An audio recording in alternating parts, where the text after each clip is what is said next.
ನಮಸ್ತೆ ವೀಕ್ಷಕರೇ, ನಕ್ಷತ್ರವಾಣಿ ಜ್ಯೋತಿಷ್ಯಾಲಯ ಮತ್ತು ವಾಸ್ತು ವಿಜ್ಞಾನ ಕೇಂದ್ರಕ್ಕೆ ನಿಮ್ಮೆಲ್ಲರಿಗೂ ಸ್ವಾಗತ. ಜ್ಞಾನಾನಂದಮಯಂ ದೇವಂ ನಿರ್ಮಲ ಸ್ಫಟಿಕಾಕೃತಿಂ ಆಧಾರಾಂ ಸರ್ವ ವಿದ್ಯಾನಾಂ ಹಯಗ್ರೀವ ಉಪಾಸ್ಮಹೇ. ವೀಕ್ಷಕರೇ, ಸಬ್ಜೆಕ್ಟ್ಗೆ ಹೋಗೋಕ್ಕಿಂತ ಮುಂಚೆ ಒಂದೆರಡು ಸಾಲುಗಳನ್ನು ಹೇಳ್ತೀನಿ, ಅದನ್ನು ಕೇಳಿಸ್ಕೊಳ್ಳಿ, ಆಮೇಲೆ ಹೋಗೋಣ. ಇದ್ರ ಮೇಲೆ ವಿವರಣೆಯೂ ಇದೆ, ಪೂರ್ತಿ ನೋಡಿ ವಿಡಿಯೋನ, ನಿಮಗೆ ತುಂಬ ಲಾಭದಾಯಕವಾಗುತ್ತದೆ. ನೋಡಿ ವೀಕ್ಷಕರೇ, ಈ ಎಪಿಸೋಡ್ಗಳು ಬಂದು ಗ್ರಹಗಳು ಕೊಡುವ ರೋಗಗಳ ಬಗ್ಗೆ ನಾನು ಎಪಿಸೋಡ್ಗಳನ್ನು ಮಾಡ್ತಾ ಬರ್ತಾ ಇದ್ದೀನಿ. ಅದೇ ಥರ ಇವತ್ತು ಮಂಗಳ ಗ್ರಹದ್ದು ಹೇಳ್ತೀನಿ. ಅದಕ್ಕೂ ಮುನ್ನ ಏನಾಗುತ್ತೆ ಅಂದರೆ, ಬೇರೆ ಯೂಟ್ಯೂಬ್ ಚಾನಲ್ಗಳಲ್ಲಿ ಮತ್ತು ಬೇರೆ ಜ್ಯೋತಿಷ್ಯರು ಏನು ಮಾಡ್ತಾರೆ, ಇದ್ರ ಕಡೆ ಎಲ್ಲ ಗಮನ ಕೊಡಲ್ಲ. ಅವ್ರು ಏನು ಮಾಡ್ತಾರೆ, ಈ ರಾಶಿಯವರಿಗೆ ಕೋಟ್ಯಾಧಿಪತಿ ಯೋಗ, ಈ ರಾಶಿಯವರು ಮುಟ್ಟಿದ್ದೆಲ್ಲ ಚಿನ್ನ ಅಂತ ಅದಕ್ಕೆ ಹೆಚ್ಚು ಒತ್ತು ಕೊಡ್ತಾ ಇರ್ತಾರೆ. ಓಕೆನಾ? ಆದರೆ ನಿಮ್ಗೇನಾಗುತ್ತೆ, ಕೋಟ್ಯಾಧಿಪತಿ ಯೋಗ ಮುಟ್ಟಿದ್ದೆಲ್ಲ ಚಿನ್ನ ಆಗುತ್ತೆ ಅಂತ ನೀವು ಅದನ್ನೇ ಟಾರ್ಗೆಟ್ ಮಾಡಿ ಅದರ ಮೇಲೆ ಜಾಸ್ತಿ ಒಲವನ್ನು ತೋರಿಸಿ. ಆದರೆ ಜೀವನದಲ್ಲಿ ಆರೋಗ್ಯಕ್ಕೆ ಜಾಸ್ತಿ ನಾವು ಗಮನ ಕೊಡಬೇಕು.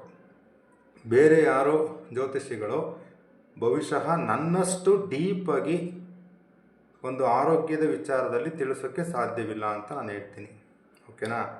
ನೋಡಿ ವೀಕ್ಷಕರೇ, ನಮ್ಮ ಹತ್ರ ದುಡ್ಡಿಲ್ಲ ಅಂದ್ರೂ ಜೀವನ ಮಾಡ್ಬೋದು, ಸಾಲ ಮಾಡಿಕೊಂಡು ಏನೋ ಒಂದು ಮಾಡ್ಬೋದು. ಆರೋಗ್ಯ ಇಲ್ಲ ಅಂದರೆ ನಾವು ಜೀವನ ಮಾಡೋಕ್ಕಾಗಲ್ಲ ಅಲ್ವಾ? ಎಷ್ಟೇ ದುಡ್ಡಿದ್ರೂ ನೋವು ತಿನ್ನೋದು ನಾವೇ ತಾನೇ. ಆರೋಗ್ಯ ಅನ್ನೋದು ನಮ್ಮ ಜೀವನದಲ್ಲಿ ತುಂಬ ಮುಖ್ಯ. ಆರೋಗ್ಯವಾಗಿದ್ರೇ ನೆಕ್ಸ್ಟು ಮದುವೆ, ಓದೋದು, ಮಕ್ಕಳು, ಒಂದು ಕೆರಿಯರ್ನಲ್ಲಿ ಗ್ರೋತ್ ಆಗೋದು, ಅವೆಲ್ಲ ನೆಕ್ಸ್ಟು. ಕೋಟಿ ಬರುತ್ತಾ, ಕೋಟಿ ಹೋಗುತ್ತಾ, ಮುಟ್ಟಿದ ಚಿನ್ನ ಆಗುತ್ತಾ, ವಜ್ರ ಆಗುತ್ತಾ, ಅದೆಲ್ಲ ಸೆಕೆಂಡ್ರಿ. ಫಸ್ಟ್ ಅದನ್ನೆಲ್ಲ ಅನುಭವಿಸೋಕ್ಕೆ ಆರೋಗ್ಯ ಬೇಕಲ್ವಾ? ಅದರಿಂದ ಒಂದೆರಡು ಸಾಲು ಹೇಳ್ತೀನಿ ನೋಡಿ.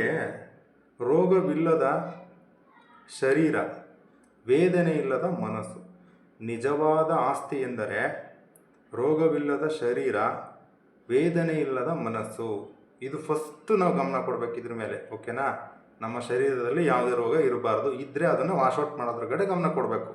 ನೆಕ್ಸ್ಟು, ಮನಸ್ಸಿನಲ್ಲಿ ವೇದನೆ ಇರಬಾರ್ದು, ಒಂದು ಕೊರಗಿರಬಾರ್ದು, ವೇದನೆ ಅದು ಇರಬಾರ್ದು. ಅದು ಇದ್ದರೆ ಏನು ನಮ್ಮ ವೇದನೆ, ಏನು ನಮ್ಮ ಮನಸ್ಸಿನ ನೋವೇನು ಅಂತ ಅದನ್ನು ಗುರುತಿಸಿ ಪತ್ತೆ ಹಚ್ಚಿ ಅದನ್ನು ಕ್ಲಿಯರ್ ಮಾಡಬೇಕು, ಅಥವಾ ಅದ್ರ ವಿರುದ್ಧ ಹೋರಾಡಬೇಕು. ಅದರಿಂದ ಈಚೆ ಬರಬೇಕು ನಾವು. ಆಮೇಲೆ ಜೀವನ ಮಾಡೋಣ. ಆಮೇಲೆ ಕೋಟಿ ಮಾಡೋದು, ಇನ್ನೊಂದು ಮಾಡೋದು ನೋಡೋಣ ಅಲ್ವಾ?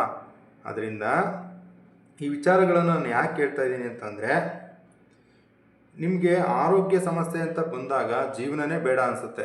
ಫಾರ್ ಎಕ್ಸಾಂಪಲ್, ನಿಮ್ಮ ಹತ್ರ ತುಂಬ ಹಣ ಇದೆ, ನೀವು ಶ್ರೀಮಂತರು, ಸಂತೋಷ, ನೀವು 5,000 ರೂಪಾಯಿ ಇಂಜೆಕ್ಷನ್ನೇ ಹಾಕ್ಸ್ಕೊತೀರ. ಆದರೆ ಚುಚ್ಚಿಸ್ಕೊಳ್ಳೋದು ನೀವೇ ತಾನೇ, ನೋವು ತಿನ್ನೋದು ನೀವೇ ತಾನೇ. ಅದರಿಂದ ಆರೋಗ್ಯಕ್ಕೆ ತುಂಬ ಬೆಲೆನ ನಾವು ಕೊಡಲೇಬೇಕು. ಮಿಕ್ಕಿದ್ದೆಲ್ಲ ಆಮೇಲೆ. ಓಕೆನಾ ವೀಕ್ಷಕರೇ? ಓಕೆ, ಈಗ ಮಂಗಳ ಗ್ರಹ ಕೊಡುವ ರೋಗಗಳ ಬಗ್ಗೆ ನಾವು ನೋಡೋಣ. ಯಾಕಂದರೆ ಒಬ್ಬ ವ್ಯಕ್ತಿ ಏನಾದರೂ ಒಂದು ಆರೋಗ್ಯ ಸಮಸ್ಯೆ ಇದ್ದೇ ಇರುತ್ತೆ. ಯಾಕೆ ಅಂತ ಅಂದರೆ, ಈಗ ನಾವು ಹಿಂದಿನ ಜನ್ಮದಲ್ಲಿ ಪೂರ್ತಿ ಒಳ್ಳೆಯದನ್ನೇ ಯಾರೂ ಮಾಡಿರಲ್ಲ. ಸ್ವಲ್ಪ ಕೆಟ್ಟದ್ದು ಮಾಡಿರ್ತೀವಿ, ಸ್ವಲ್ಪ ಒಳ್ಳೆಯದು ಮಾಡಿರ್ತೀವಿ. ಮುಖ್ಯವಾಗಿ ಆರೋಗ್ಯ ಸಮಸ್ಯೆ ಬರೋದಕ್ಕೆ ಕಾರಣ ಏನು ಗೊತ್ತಾ? ನಾವು ಹಿಂದಿನ ಜನ್ಮದಲ್ಲಿ ಯಾವುದಾದ್ರೂ ಒಂದು ಜೀವಿ ಹಲ್ಲೆ ಮಾಡಿರ್ತೀವಿ, ಅಥವಾ ಜನಗಳನ್ನೇ ತಗೊಳ್ಳಿ, ಅಲ್ಲಿನ ಜನಗಳಿಗೆ ನಾವು ತೊಂದರೆ ಕೊಟ್ಟಿರ್ತೀವಿ, ದೈಹಿಕವಾಗಿ ಹಲ್ಲೆ ಮಾಡಿರ್ತೀವಿ, ಹೊಡೆದಿರ್ತೀವಿ, ಏನೋ ಒಂದು ರಕ್ತ ಬರ್ಸಿರ್ತೀವೋ, ಅಥವಾ ಸಾಯಿಸಿರ್ಲೂಬೋದು. ಹೇಳ್ತಾರದು ಉದಾಹರಣೆ. ಓಕೆನಾ? ಏನಾದರೂ ಒಂದು ಆಯಿತು, ಅದು ಬೇಡ, ನಾವು ಗೊತ್ತಿಲ್ಲದೇನೋ ಒಂದಷ್ಟು ಪ್ರಾಣಿಗಳನ್ನಾದರೂ ಕೊಂದಿರ್ತೀವ, ಅದನ್ನೇ ಆ ಒಂದು ಜೀವಿಗೆ ನಾವು ತೊಂದರೆ ಕೊಟ್ಟಿರ್ತೀವಲ್ಲ, ಅದು ಮೇನ್ ಕಾರಣ ನಮಗೆ ಇಲ್ಲಿ ಆರೋಗ್ಯ ಸಮಸ್ಯೆ ಬರೋದಕ್ಕೆ. ಓಕೆನಾ ವೀಕ್ಷಕರೇ? ಅದರಿಂದ ನಾವು ಈ ಜನ್ಮದಲ್ಲಿ ಏನು ಮಾಡಬೇಕು ಅಂದರೆ, ಈಗ ಬಂದಿರೋದನ್ನು ಕ್ಲಿಯರ್ ಮಾಡೋದು ಹೆಂಗೆ ಅಂತ ನಾನು ಹೇಳ್ಕೊಡ್ತೀನಿ. ಈ ಜನ್ಮದಲ್ಲಿ ನಾವೇನು ಮಾಡಬೇಕಪ್ಪ ಅಂದರೆ, ಪ್ರಾಣಿಗಳ ಮೇಲೆ ದಯೆ ತೋರಿಸ್ಬೇಕು, ಮನುಷ್ಯರ ಮೇಲೂ ದಯೆ ತೋರಿಸ್ಬೇಕು. ಅವ್ರು ಕೆಟ್ಟ ಬುದ್ಧಿನ, ದುರಾಂಕಾರನ, ಕೆಟ್ಟದ್ದು ಮಾಡಿದಾರ, ಅದಾದಮೇಲೆ ನೋಡೋಣ, ದೇವ್ರು ನೋಡ್ಕೊತಾನೆ. ಓಕೆನಾ? ನೀವು ಹಲ್ಲೆ ಮಾಡಬಾರ್ದು, ಒಡೆದು ಸಾಯಿಸೋದು, ಅಥವಾ ಕೈಕಾಲು ಮುರಿದಾಕ್ಬಿಡೋದು, ಅಥವಾ ಪ್ರಾಣಿಗಳಿಗೆ ಹಿಂಸೆ ಮಾಡೋವಂಥದ್ದು, ಇದು ಯಾವುದು ಮಾಡಬಾರ್ದು. ಆ ಥರ ಮಾಡ್ದೇ ನೀವು ಒಂದು ಸಹಜ ಜೀವನವನ್ನು ನಡೆಸಿದ್ದೇ ಆದಲ್ಲಿ ಮುಂದಿನ ಜನ್ಮಕ್ಕೆ ನಿಮಗೆ ಯಾವುದೇ ರೀತಿ ಆರೋಗ್ಯ ಸಮಸ್ಯೆ ಬರಲ್ಲ. ಆರೋಗ್ಯವಂತವಾಗಿ ಜೀವನ ಮಾಡ್ತಿರೋ ವೀಕ್ಷಕರೇ. ಓಕೆನಾ? ಓಕೆ ವೀಕ್ಷಕರೇ, ಇವಾಗ ನಾವು ವಿಷಯಕ್ಕೆ ಹೋಗೋಣ.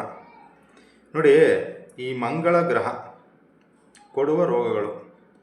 ನಂಬರ್ 1 ಅಪಘಾತ. ಯಾಕಂದರೆ ಇಲ್ಲಿ ನೋಡಿ, ಒಂದು ವಿಚಾರ, ನಾವು ಗ್ರಹಗಳು ಅಂತ ನಾವು ತಗೊಂಡಾಗ ಕೆಲವು ಗ್ರಹಗಳಿಗೆ ಯಾಕೆ ಇದೇ ಗ್ರಹಕ್ಕೆ ಇದೇ ರೋಗ ಯಾಕೆ ಅಂತ ನೀವು ಕೇಳ್ತೀರಾ. ಇದಕ್ಕೆ ಉತ್ತರ, ಕೆಲವು ಗ್ರಹಗಳಿಗೆ ಆಧಿಪತ್ಯ ಅಂತ ಇರುತ್ತೆ ಮತ್ತು ಅವರ ಹುಟ್ಟುಗುಣ ಅಂತ ಇರ್ತದೆ. ಅವರ ಹುಟ್ಟುಗುಣ ಮತ್ತು ಆಧಿಪತ್ಯವನ್ನು ನೋಡಿಕೊಂಡು ಭಗವಂತ ಅವರಿಗೆ ನೀವು ಇಂತಿಂಥ ಕಾರ್ಯವನ್ನು ನಿರ್ವಹಿಸಿ ಅಂತ ಹೇಳಿರ್ತಾರೆ. ಅವರು ಅದನ್ನು ಆಳ್ವಿಕೆಯನ್ನು ಮಾಡ್ತಾರೆ. ಓಕೆನಾ. ನೋಡಿ, ಮಂಗಳ ನಿಮಗೆ ಜಾತಕದಲ್ಲಿ ಅಪಘಾತ, ಫಸ್ಟ್ ಅಪಘಾತ ಹೇಳ್ತೀನಿ. ಅಪಘಾತಗಳು ಇದು ನಡಿಬೇಕು ನಿಮಗೆ ಅಂತಂದರೆ ಮಂಗಳ ಬಂದು 8ನೇ ಮನೆ, ಸ್ಪೆಸಿಫಿಕ್ಕಾಗಿ ಅಪಘಾತಕ್ಕೆ ನೋಡಿ 8ನೇ ಮನೆಯಲ್ಲೇ ಇರಬೇಕು ಮಂಗಳ. ಓಕೆನಾ. ಆ ಒಂದು ದಶಾಭುಕ್ತಿ ನಡೀತಾ ಇರಬೇಕು, ಆವಾಗ ಅಪಘಾತ ನಿಮಗೆ ಸಂಭವಿಸುತ್ತೆ. ಅದು ಚಿಕ್ಕ ಮಟ್ಟದಲ್ಲಾಗುತ್ತಾ, ದೊಡ್ಡ ಮಟ್ಟದಲ್ಲಾಗುತ್ತಾ, ಜೀವನೇ ಹೋಗುತ್ತಾ, ಜಾತಕ ನೋಡಿ ಮಾತಾಡಬೇಕು. ಓಕೆನಾ. ನೆಕ್ಸ್ಟು, ದೇಹದ ಯಾವುದೇ ಭಾಗಕ್ಕೆ ಶಸ್ತ್ರಚಿಕಿತ್ಸೆ, ಎನಿ ಆಪ್ರೇಷನ್. ಓಕೆನಾ. ದೇಹಕ್ಕೆ ಬ್ಲೇಡ್ ಬೀಳ್ತು ಅಂದರೆ ಅಲ್ಲಿ ಮಂಗಳ ಕಾರಣ. ಓಕೆನಾ. ಒಂದು ಸಣ್ಣ ಆಪ್ರೇಷನ್ ಆಗಿರ್ಬೋದು, ದೊಡ್ಡ ಆಪ್ರೇಷನ್ ಆಗಿರ್ಬೋದು, ನಮ್ಮ ದೇಹಕ್ಕೆ ಬ್ಲೇಡ್ ಬೀಳ್ತು ಅದು ಆಪ್ರೇಷನ್ನೇ, ಅದಕ್ಕೆಲ್ಲ ಮಂಗಳ ಕಾರಣ. 3ನೇದಾಗಿ ಮೂಳೆ ಮಜ್ಜೆ. ಮೂಳೆ ಒಳಗಡೆ ಇರುವ ಜೆಲ್ಲು ಡ್ರೈ ಆಗಿಬಿಡುತ್ತೆ ಅಥವಾ ಉತ್ಪಾದನೆ ಆಗಲ್ಲ, ಇದನ್ನು ಕೊಡೋದು ಮಂಗಳ ಗ್ರಹ. ಮತ್ತು ಮೂಳೆ ಮುರಿತ, ಅಪಘಾತದಿಂದ ಮೂಳೆ ಮುರಿದೋಗಬಹುದು, ಅಥವಾ ಬಚ್ಚಲು ಮನೇಲಿ ಜಾರು ಬಿದ್ದೋಗ್ಬಿಟ್ರು, ಅಥವಾ ಮೆಟ್ಲತ್ಬೇಕಾದ್ರೆ ಬಿದ್ದೋಗ್ಬಿಟ್ರು, ಕೈ ಮುರಿದೋಯ್ತು, ಕಾಲು ಮುರಿದೋಯ್ತು, ಬೈಕಿಂದ ಬಿದ್ದುಬಿಟ್ಟು ಕಾಲು ಮುರಿದೋಯ್ತು, ಇದೆಲ್ಲ ಕಾರಣ ಮಂಗಳನಾಗ್ತಾನೆ ವೀಕ್ಷಕರೇ. ಮತ್ತು ಕ್ಯಾಲ್ಶಿಯಂ ಕೊರತೆ, ಈ ಕ್ಯಾಲ್ಶಿಯಂ ಕೊರತೆಯನ್ನು ಮಂಗಳ ಕೊಡ್ತಾನೆ ವೀಕ್ಷಕರೇ. ನೆಕ್ಸ್ಟು ಬಿ ಪಿ ಜಾಸ್ತಿ ಆಗೋದು, ಕಡಿಮೆ ಆಗೋದು. ಇದರಲ್ಲೊಂದು ಸೂಕ್ಷ್ಮತೆ ಇದೆ ನೋಡಿ. ಹೈ ಬಿ ಪಿ ನಾರ್ಮಲಾಗಿ ಸಾಮಾನ್ಯವಾಗಿ ಬಿ ಪಿ ಅನ್ನೋದು ಬಂದೇ ಬರುತ್ತೆ ಸಾಮಾನ್ಯವಾಗಿ. ಹೈ ಬಿ ಪಿ ಬಂದಾಗ ನಿಮಗೆ ಮಂಗಳ ಏನು ಮಾಡ್ತಾನೆ, 4ನೇ ಮನೇಲಿ ಇರ್ತಾನೆ ಅಥವಾ 10ನೇ ಮನೇಲಿ ಇರ್ತಾನೆ. ಯಾವುದು, ಐ ಬಿ ಪಿಗೆ. ಓಕೆನಾ. ಅಥವಾ 6ರಲ್ಲಿ ಬಿದ್ದರೂ ಐ ಬಿ ಪಿ ಬರುತ್ತೆ ಹೋಗುತ್ತೆ, ಇದೇನು ಜಾಸ್ತಿ ತೊಂದರೆ ಮಾಡಲ್ಲ. 4 ಮತ್ತು 10 ಈ ಮನೆಗಳಲ್ಲಿ ಮಂಗಳ ಇದ್ದಾಗ ನಿಮಗೆ ಬಿ ಪಿ ಇರ್ತದೆ. ಬಿ ಪಿ ಮಾತ್ರ ನುಂಗ್ತಾ ಇರ್ತೀರ, ಅದು ಬಂದು ನಾರ್ಮಲಾಗಿ ಇರ್ತದೆ. ಬಿ ಪಿ ಒಂದು ಸತಿ ಬಂದರೆ ಹೋಗಲ್ಲ. ನಾನು ಅದಕ್ಕೆ ಹೇಳೋದು, 4 ಮತ್ತು 10 ಗುಣಪಡಿಸಲಾಗದ ಕಾಯಿಲೆಗಳು, ಚಿಕಿತ್ಸೆ ಫಲಕಾರಿಯಾಗಲ್ಲ. ಮಾತ್ರೆ ನುಂಗ್ತಾ ಇದ್ದಾರೆ, ಕಂಟ್ರೋಲಲ್ಲಿ ಇದೆ, ಅದಕ್ಕೆ ಹೇಳ್ತೀವಿ. ಓಕೆನಾ. ಲೋ ಬಿ ಪಿ, ಈ ಲೋ ಬಿ ಪಿಗೆ ಮಂಗಳ 8ರಲ್ಲಿರಬೇಕು ಅಥವಾ 12ರಲ್ಲಿರಬೇಕು. ಓಕೆನಾ. ಇಲ್ಲಿರಲಿ ಅಥವಾ ಇಲ್ಲಿರಲಿ, ಆವಾಗ ಲೋ ಬಿ ಪಿ ಆಗುತ್ತೆ, ಆವಾಗ ಜೀವಕ್ಕೆ ಹಾನಿ ಆಗುತ್ತೆ. ಜಾತಕ ನೋಡಿ ಫೈನಲಾಗಿ ಹೇಳ್ಬೇಕು. ಓಕೆನಾ. ನೆಕ್ಸ್ಟು ವೆರಿಕೋಸ್ ವೇನ್, ಹಂಗಂದರೆ ರಕ್ತನಾಳಗಳ ಉಬ್ಬುವಿಕೆ ಅಥವಾ ರಕ್ತನಾಳಗಳಲ್ಲಿ ಬ್ಲ್ಯಾಕೇಜ್ ಅಂತ ತಗೊಳ್ಳಿ. ನೋಡಿ, ಒಂದು ಡೌಟ್ ಇದೆ, ಅದನ್ನು ಕ್ಲಿಯರ್ ಮಾಡಿಬಿಡ್ತೀನಿ. ನಿಮ್ಗೆ ಗೊಂದಲ ಆಗಬಾರ್ದು ಅಂತ ಕ್ಲಿಯರಾಗಿ ಹೇಳ್ಬಿಡ್ತೀನಿ. ನಮ್ಮ ದೇಹದಲ್ಲಿ ನರಗಳು ಇದೆ, ರಕ್ತನಾಳಗಳು ಇದೆ. ನರಗಳು ಬೇರೆ, ರಕ್ತನಾಳಗಳು ಬೇರೆ. ಓಕೆನಾ. ನರಗಳು ಏನು ಮಾಡ್ತವೆ ಅಂತಂದರೆ, ನಾವು ಯಾವುದೇ ಒಂದು ವಸ್ತುವನ್ನು, ನಾವು ಒಂದು ಬೆಚ್ಚನೆಯ ನೀರು ಅಥವಾ ಒಂದು ತಣ್ಣೀಯಾದ ನೀರು, ಈ ಥರ ಅದನ್ನು ಮುಟ್ಟಿದಾಗ ಆ ಸ್ಪರ್ಶ ನಮಗೆ ಗೊತ್ತಾಗಿ ಇದು ಬಿಸಿ ಇದೆ ಅಂತ ನಮ್ಮ ಮೈಂಡ್ಗೆ ಕಂಪನಾಂಕಗಳು ಟಕ್ ಅಂತ ಹೋಗ್ಬಿಡುತ್ತೆ. ಓಕೆನಾ. ಇದನ್ನು, ಆ ಮೆಸೇಜನ್ನ ಕೊಡೋದು, ಆ ಸ್ಪರ್ಶದ ಒಂದು ಮೆಸೇಜ್ನ ಕೊಡುವಂಥ ಕೆಲಸವನ್ನು ಈ ನರಗಳು ಮಾಡ್ತವೆ ವೀಕ್ಷಕರೇ. ಈಗ ಮತ್ತು ನಾವ್ಯಾರು ಬೇಗ ನಮ್ಮ ಆಪೋಸಿಟ್ಗೆ ಒಬ್ಬರು ವ್ಯಕ್ತಿ ಬಂದರು, ಅವ್ರಿಗೆ ನಾವು ಶೇಕ್ ಹ್ಯಾಂಡ್ ಕೊಡಬೇಕು. ಶೇಕ್ ಹ್ಯಾಂಡ್ ಅವ್ರು ಬಂದರು, ನಾವೀಗ ಅವ್ರಿಗೆ ಶೇಕ್ ಹ್ಯಾಂಡ್ ಕೊಡಬೇಕು ಅಂತ ನಮ್ಮ ಮೈಂಡಲ್ಲಿ ಆ್ಯಕ್ಟಿವೇಟ್ ಆಗಿ ನಮ್ಮ ಕೈ ಅವ್ರಿಗೆ ಶೇಕ್ ಹ್ಯಾಂಡ್ ಕೊಡೋದಕ್ಕೆ ಮುಂದೆ ಹೋಗುತ್ತೆ ಅಲ್ವಾ. ಇದನ್ನು ಪ್ರಮೋಟ್ ಮಾಡೋವಂಥದ್ದು, ಇದನ್ನೆಲ್ಲ ಮಾಡೋವಂಥದ್ದು ನರಗಳು. ಓಕೆನಾ. ಇದಕ್ಕೆ ಕಾರಣ ಬುಧ ಗ್ರಹನಾಗ್ತಾನೆ. ಅದು ಬುಧ ಗ್ರಹದ ಬಂದಾಗ ನಾನು ಹೇಳ್ತೀನಿ, ಅರ್ಥ ಆಯ್ತಾ ನಿಮಗೆ. ನರಗಳೇ ಬೇರೆ, ಇಲ್ಲಿ ಬಂದಿರೋದು ರಕ್ತನಾಳಗಳು, ವೆರಿಕೋಸ್ ವೇನ್. ರಕ್ತನಾಳಗಳು ಅಂದರೆ ನಮ್ಮ ದೇಹದಲ್ಲಿ ಎಲ್ಲ ಭಾಗಗಳಿಗೆ, ಹೃದಯದಿಂದ ಹಿಡಿದು ಎಲ್ಲ ಭಾಗಗಳಿಗೆ, ಕಣ್ಣು, ಕಿವಿ, ಮೂಗು, ಗಂಟಲು, ಮೆದುಳು ಎಲ್ಲ ತಗೊಳ್ಳಿ ನೀವು, ಎಲ್ಲ ಭಾಗಗಳಿಗೆ ರಕ್ತನಾಳಗಳಿಂದ ರಕ್ತದ ಜೊತೆಗೆ ಆಕ್ಸಿಜನ್ ಸಪ್ಲೈ ಮಾಡುತ್ತೆ. ಈ ರಕ್ತನಾಳಗಳ ಕೆಲಸ ರಕ್ತವನ್ನು ಮತ್ತು ರಕ್ತದ ಜೊತೆಗೆ ಆಕ್ಸಿಜನ್ನ ಸಪ್ಲೈ ಮಾಡುತ್ತೆ.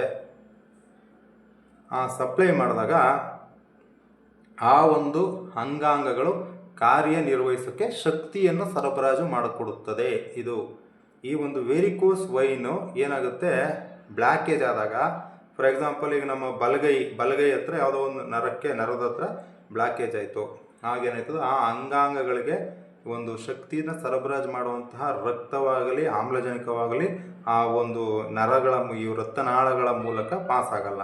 ಆವಾಗೇನಾಗುತ್ತೆ, ಸ್ಟ್ರೋಕ್ ಆಗುತ್ತೆ, ಪಾರ್ಶ್ವವಾಯು ಆಗುತ್ತೆ.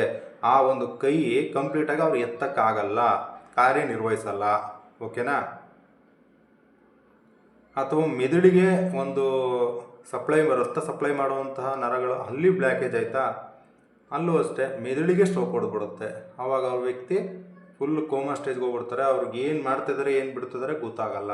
ಓಕೆನಾ? ವೆರಿಕೋಸ್ ವೇನ್ ಅಂತಂದರೆ ಏನು ಅಂತ ನಿಮಗೆ ಗೊತ್ತಾಯಿತು. ಈ ಒಂದು ಕಾಯಿಲೆಗೆ ಮಂಗಳ ಗ್ರಹ ಕಾರಣನಾಗ್ತಾನೆ ವೀಕ್ಷಕರೇ.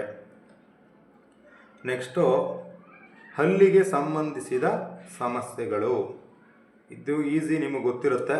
ಹಲ್ಲು ನೋವು, ದವಡೆ ನೋವು, ಹಲ್ಲು ಮುರಿದೋಯ್ತು, ಹಲ್ಲು ಬಿದ್ದೋಯ್ತು, ಹಲ್ಲು ಅಳ್ಳಾಡ್ತಾ ಇದೆ, ಸಿಮೆಂಟಲ್ಲಿ ಹಾಕ್ಸ್ಬೇಕು, ಈ ಥರ. ಆ್ಯಕ್ಚುಲಿ ಬಂದು ಇದೇನು ಹಲ್ಲು ನೋವು ಅಷ್ಟೇ ಅಲ್ವಾ ಅಂತ ನಾವು ಅಂತೀವಿ. ಹಲ್ಲು ನೋವು ಬಂದಿರೋರಿಗೆ ಗೊತ್ತಿರುತ್ತೆ, ಯಾವ ನೋವು ಬೇಕಾದರೂ ತಡ್ಕೊಬೋದು, ಹಲ್ಲು ನೋವು ತಡ್ಕೊಳಕ್ಕಾಗಲ್ಲ ಅಂತ ಅವ್ರು ಹೇಳ್ತಾರೆ. ಹಂಗೆ ಇಲ್ಲಿ ಯಾವುದು ಚಿಕ್ಕದಲ್ಲ, ಯಾವುದು ದೊಡ್ಡದಲ್ಲ.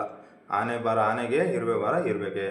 ಸಾಮಾನ್ಯವಾಗಿ ಈ ಹಲ್ಲು ನೋವು ಬಂದು ಇಲ್ಲಿ ಎಲ್ಲಿದ್ರೂ ಕೊಡ್ತದೆ. ಮುಖ್ಯವಾಗಿ 6ನೇ ಮನೆ ಅಂತ ತಗೊಳ್ಳಿ, ಜಾತಕ ನೋಡಿ ಫೈನಲ್ ಮಾಡಬೇಕು. ಓಕೆನಾ?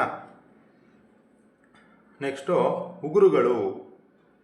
ನಮ್ಮ ದೇಹದಲ್ಲಿ ಉಗುರುಗಳು ಸರಿಯಾಗಿ ಬೆಳವಣಿಗೆ ಆಗಲ್ಲ.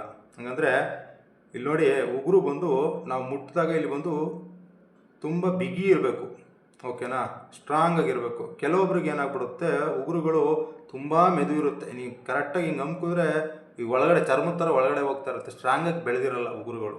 ಮತ್ತು ಸೀಲ್ ಬಿಟ್ಟಿರುತ್ತೆ, ಉಗುರಿನಲ್ಲಿ ಸೀಲ್ ಆಗಿಬಿಟ್ಟಿರುತ್ತೆ, ಸೀಲ್ ಬಿಟ್ಬಿಟ್ಟಿರುತ್ತೆ, ಸರಿಯಾಗಿ ಬೆಳವಣಿಗೆ ಆಗಲ್ಲ.